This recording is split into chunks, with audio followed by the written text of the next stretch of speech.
Hechos capítulo 2. La venida del Espíritu Santo. Cuando llegó el día de Pentecostés, estaban todos unánimes juntos. Nota: el Pentecostés era un festival judío anual, también conocido como la Fiesta de las Semanas o la Fiesta de las Primicias, una celebración de los primeros frutos de la cosecha. Los varones judíos debían ir 3 veces al año a Jerusalén para asistir a 3 grandes celebraciones, Deuteronomio 16:16, la Pascua en primavera, el Pentecostés, del griego Pentecostos 50, 7 semanas y un día más tarde, Levítico 23:15-16, y los tabernáculos al final de la cosecha en el otoño. En Levítico 23 se detallan las fechas y rituales del calendario de las fiestas judías. Aquellos que se convertían al cristianismo el día de Pentecostés eran los primeros frutos de una vasta cosecha de millones de almas. Riqueza literaria, unánimes juntos, estar de acuerdo de mutuo consentimiento, mantener la unidad del grupo, ser todos de una sola mente y compartir un solo propósito. Los discípulos tenían unanimidad intelectual, armonía emocional y una sola voluntad en la iglesia recientemente fundada. En cada uno de los casos en que se usa, indica armonía, la cual conduce a la acción. Versículo 2. Y de repente vino del cielo un estruendo como de un viento recio que soplaba, el cual llenó toda la casa donde estaban sentados. Nota: como de un viento recio que soplaba, no un viento sino como de un viento, véase Juan 3:8, en alusión al poderoso pero invisible poder del Espíritu. Versículo 3. Y se les aparecieron lenguas repartidas como de fuego, asentándose sobre cada uno de ellos. Nota: lenguas repartidas como de fuego, no fuego, sino como de fuego. Juan el Bautista predijo como el bautismo en el Espíritu estaría acompañado de viento y fuego, Mateo 3:11-12. Esto puede también ser una alusión a la zarza ardiente, que simboliza la presencia divina. Esta manifestación externa de la venida del Espíritu constituía otra señal de su poder. Versículo 4. Y fueron todos llenos del Espíritu Santo y comenzaron a hablar en otras lenguas según el Espíritu les daba que hablasen. Nota: dinámica del reino, bautismo del Espíritu Santo, casos históricos, dones espirituales. Hechos nos ofrece antecedentes sobre la llenura o el bautismo en el Espíritu Santo. Las naciones del Pentecostés. En el primer siglo de la era cristiana, las comunidades judías estaban localizadas principalmente en la parte oriental del Imperio Romano, donde el griego era la lengua comúnmente usada, pero también las había tan al oeste como en Italia y tan al este como en Babilonia, además de gente de las naciones que aquí se muestran. El grupo presente el día de Pentecostés incluía visitantes de Mesopotamia y de regiones situadas aún más al este como Partia, Media y Elam, el actual Irán. Este es el inicio de la consumación de la promesa de Jesús en 1:5-8. La equivalencia de los términos empleados en cada una de las 3 referencias es algo común en los Hechos. Véase la introducción a los Hechos, el Espíritu Santo en acción. Las expectativas del Antiguo Testamento en torno a la venida del Espíritu Santo y los comienzos de una nueva era se cumplen al fin. Otras lenguas se refiere aquí a idiomas o lenguas humanos, no conocidos por quienes los hablaban, pero sí por otras personas. Versículo 6. Una práctica distintiva de la plenitud del Espíritu que posteriormente evolucionó con el desarrollo de la Iglesia producía lo que se llamó hablar en lenguas angélicas y desconocidas. 1 Corintios 13:1, y comenzaron a hablar sugiere que la experiencia continuó, véase 11:15. El relato podría indicar que continuaron hablando en lenguas por un periodo de tiempo indeterminado, pero es más probable que la frase indique que esta práctica los acompañó toda su vida hasta el momento en que se redactaba el relato sobre cómo la Iglesia proseguía realizando todas las cosas que Jesús comenzó a hacer y enseñar 1:1. Muchos creyentes contemporáneos de diferentes denominaciones cristianas creen que la experiencia de hablar en lenguas, idiomas no estudiados o conocidos por quien habla, puede acompañar la ocasión cuando una persona recibe por primera vez la plenitud del Espíritu Santo. Dentro de la tradición pentecostal clásica, se espera por esta experiencia y se expresa doctrinalmente con las palabras siguientes. La primera evidencia física del bautismo con el Espíritu Santo es hablar en otras lenguas. Otros cristianos y muchos carismáticos que no necesariamente aceptan esta terminología doctrinal en la práctica aceptan sus implicaciones fundamentales. Esta visión modificada, también aceptada por algunos pentecostales, hace menos énfasis en la importancia de las lenguas como evidencia del bautismo con el Espíritu Santo, tanto en términos de una experiencia inicial o como un estado permanente de plenitud en el Espíritu. Ellos destacan más el conjunto de dones, de los cuales el hablar en lenguas es solo uno, teniendo en cuenta que todos estos tienen una efectividad circunstancial y que ninguno de ellos puede servir como señal del bautismo en el Espíritu. Aún más, una profunda participación en el culto se considera también como una indicación fundamental de haber sido bautizado en el Espíritu, junto al continuo ejercicio de hablar en lenguas como parte de la vida devocional íntima del creyente. Véase 1 Corintios 14, 1, 2, 4, 15, 39 y 40. Otros cristianos que no están de acuerdo con ninguno de los puntos de vista anteriores explican usualmente el bautismo con el Espíritu Santo de alguna de las maneras siguientes. A. Como una experiencia que sigue a la salvación y que trae consigo el necesario poder divino para el testimonio y servicio cristianos, pero sin ninguna expectativa de que aparezca acompañada por los dones del Espíritu. B. Como sinónimo de la experiencia de la conversión, cuando el Espíritu Santo funda al individuo con el cuerpo de Cristo, en tanto el creyente deposita su fe en Jesús como Señor. 1 Corintios 12, 3, 13. C. Como algo exclusivo del libro de los Hechos, reclamando que el bautismo con el Espíritu Santo, incluyendo sus milagrosas manifestaciones, fueron un acontecimiento único que acompañó a un único derramamiento del Espíritu ocurrido en el Pentecostés, aunque se repitió posteriormente cuando fueron rotas las barreras étnicas de samaritanos, capítulo 8, y gentiles, capítulo 10. Versículo 5. Moraban entonces en Jerusalén judíos varones piadosos de todas las naciones bajo el cielo. Nota: estos judíos residentes en otros países habían hecho el peregrinaje a Jerusalén para celebrar la fiesta del Pentecostés. Véase la nota al versículo 1. La obra del Espíritu Santo en el principio, presente y activo en la creación, moviéndose sobre el caos, Génesis 1:2. En el Antiguo Testamento, el origen de poderes sobrenaturales, Génesis 41:38. El dador de las habilidades artísticas, Éxodo 31, 2 al 5. La fuente de fuerza y poder, Jueces 3, 9 al 10. La inspiración de la profecía, primer libro de Samuel 19, 20 al 23. El mediador del mensaje de Dios, Miqueas 3, 8. Profecía en el Antiguo Testamento. La limpieza del corazón para una vida en santidad, Ezequiel 36, 25 al 29. En la salvación, nos convence de pecado, Juan 16, 8 al 11. Regenera al creyente, Tito 3, 5. Santifica al creyente, 2 Tesalonicenses 2, 13. Mora en la vida del creyente, Juan 14, 17, Romanos 8, 9 al 11. Enseña la verdad espiritual, Juan 14, 26, 16, 13, 1 Corintios 2, 13 al 15. Glorifica a Cristo, Juan 16, 14. Derrama su poder sobre quien proclama el Evangelio, Hechos 1, 8. Llena a los creyentes, Hechos 2, 4. Derrama el poder de Dios en el corazón, Romanos 5, 5. Hace posible que los creyentes anden en santidad, Romanos 8, del 1 al 8, Gálatas 5, 16 al 25. Intercede por los pecadores, 8, 26. Imparte los dones del ministerio, 1 Corintios 12, 4 al 11. Fortalece el ser interior, Efesios 3, 16. En la palabra escrita inspiró las Sagradas Escrituras, 2 Timoteo 3, 16, 2 de Pedro 1, 21.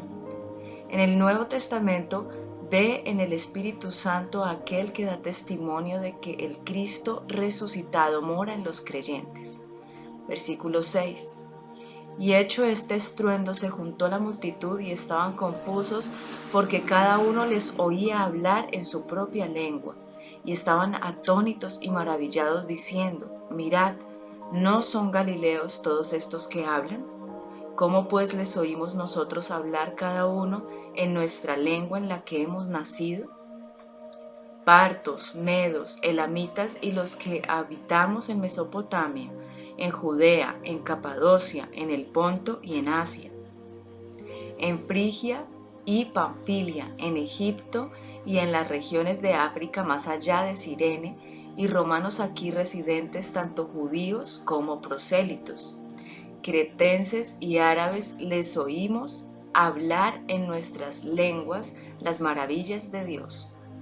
Nota: riqueza literaria, maravillas, conspicuo, magnífico, espléndido, majestuoso, sublime, grandioso, bellísimo, excelente, favorable.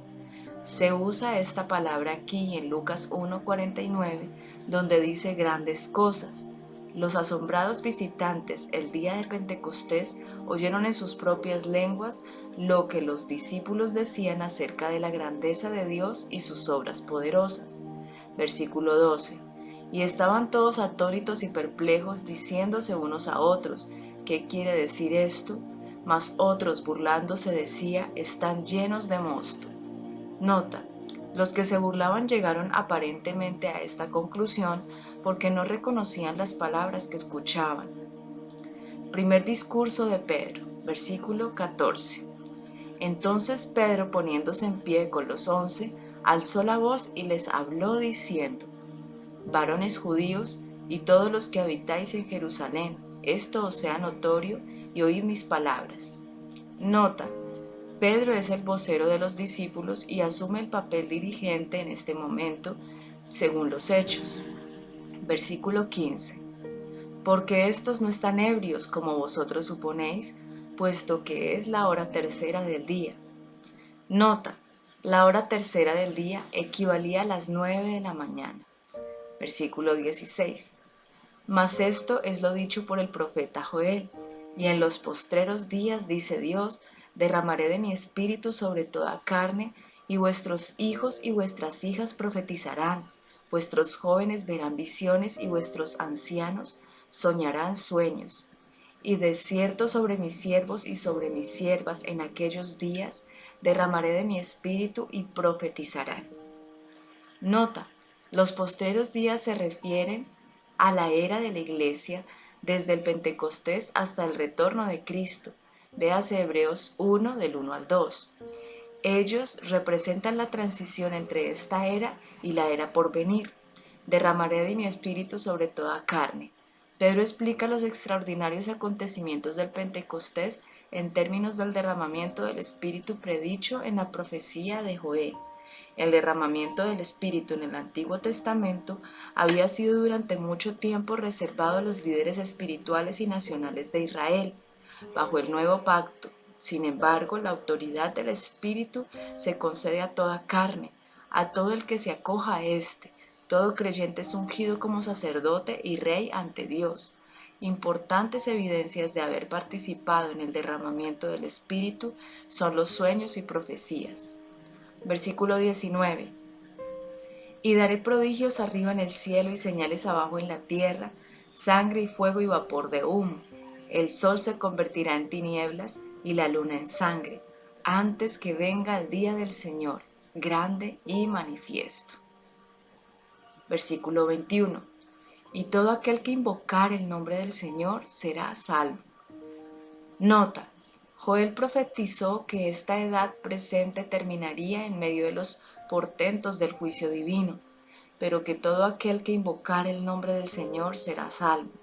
Pedro quiso establecer que Jesús era el Señor que regresaría para juzgar y a quien el pueblo debía acudir ahora en arrepentimiento y fe.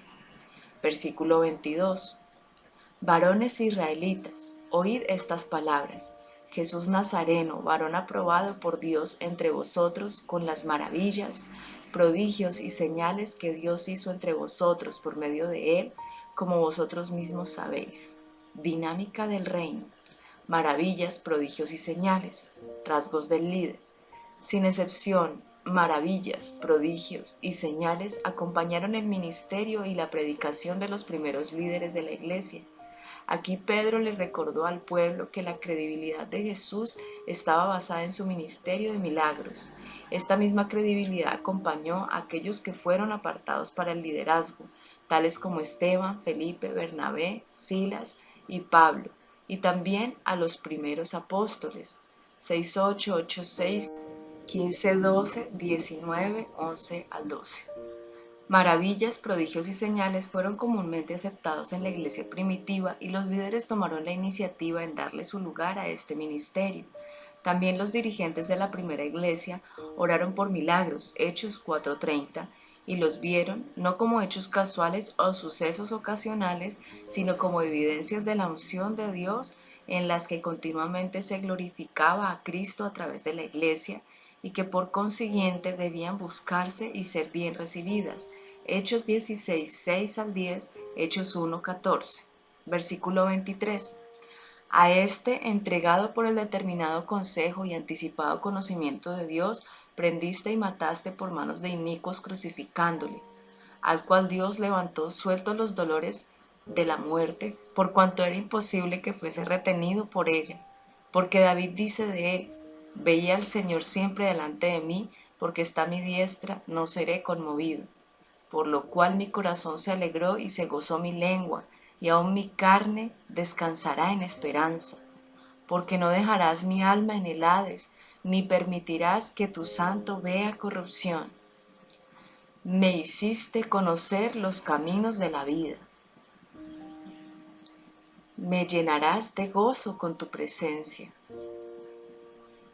Varones hermanos, se os puede decir libremente el patriarca David, que murió y fue sepultado, y su sepulcro está con nosotros hasta el día de hoy.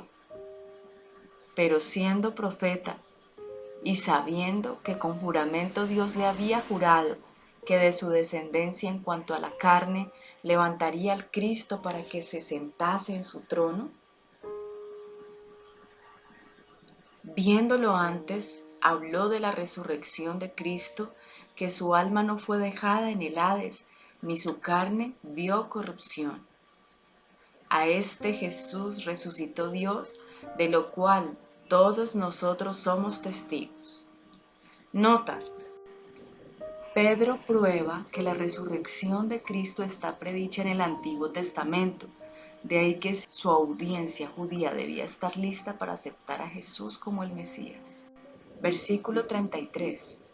Así que, exaltado por la diestra de Dios y habiendo recibido del Padre la promesa del Espíritu Santo, ha derramado esto que vosotros veis y oís.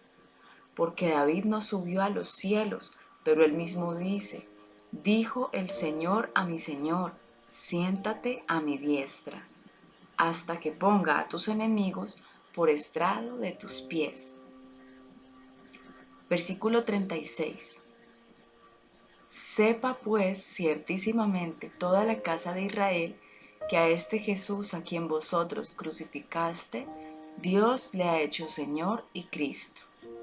Nota: el derramamiento del Espíritu es una señal de que Jesús ha sido exaltado a la derecha del Padre. Pentecostés es una señal de que Jesús es el Señor. Versículo 37. Al oír esto se compungieron de corazón y dijeron a Pedro y a los otros apóstoles, varones hermanos, ¿qué haremos?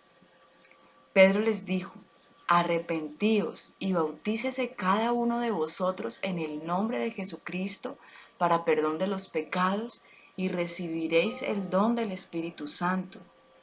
Nota: Pedro solicita a su audiencia que cambie de opinión y actitud hacia Cristo para ser bautizados en el nombre como un público reconocimiento de que lo han aceptado como Mesías y Señor. Nombre sugiere la naturaleza de su carácter, por ello ser bautizado en el nombre de Jesucristo es confesar que el Señor es todo aquello que dice su nombre. El bautismo no constituye en sí mismo un medio para obtener el perdón y la salvación, véase 3:19. Para la iglesia primitiva, sin embargo, no existía separación entre la realidad y el ritual. Venir a Cristo y ser bautizado eran cosas complementarias. Véase 22:16, Marcos 16:16, Primera de Pedro 3:21. El don del Espíritu Santo debe distinguirse de los dones del Espíritu. El primero es el Espíritu Santo mismo, mientras los segundos son dones especiales concedidos por el Espíritu para poner a los creyentes en condiciones de servir. Véase 1 Corintios 12, del 1 al 31. Versículo 39.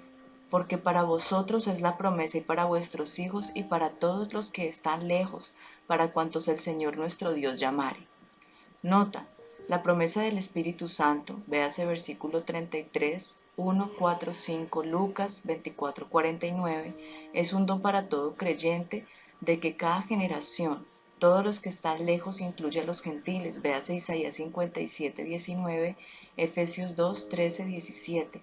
Las palabras de Pedro claramente se extienden a cada creyente en toda época y lugar, razón suficiente para esperar los mismos dones y experiencias concedidos a los primeros creyentes que recibieron el Espíritu Santo al nacer la Iglesia. Versículo 40. Y con otras muchas palabras testificaba y les exhortaba diciendo, sed salvos de esta perversa generación. Así que los que recibieron su palabra fueron bautizados y se añadieron aquel día como 3,000 personas, y perseveraban en la doctrina de los apóstoles, en la comunión unos con otros, en el partimiento del pan y en las oraciones. Nota, riqueza literaria, comunión, compartir, unidad, una estrecha asociación, participación, una sociedad, comunión, compañerismo, ayuda de contribución, hermandad. Es una unidad producida por el Espíritu Santo. El individuo mantiene íntimas relaciones de compañerismo con el resto de la sociedad cristiana. Une firmemente a los creyentes al Señor Jesús y a los unos con los otros. Estas son 4 devociones fundamentales de la Iglesia durante esta era. El partimiento del pan constituye probablemente una referencia a la cena del Señor como parte de una comida regular. La vida de los primeros cristianos, versículo 43. Y sobrevino temor a toda persona y muchas maravillas y señales eran hechas por los apóstoles. Todos los que habían creído estaban juntos y tenían en común todas las cosas, y vendían sus propiedades y sus bienes y lo repartían a todos según la necesidad de cada uno. Nota, tenían en común todas las cosas. Esta frase pone de manifiesto la benevolencia espontánea y voluntaria de los creyentes como resultado de la verdadera comprensión del amor de Dios. Versículo 46.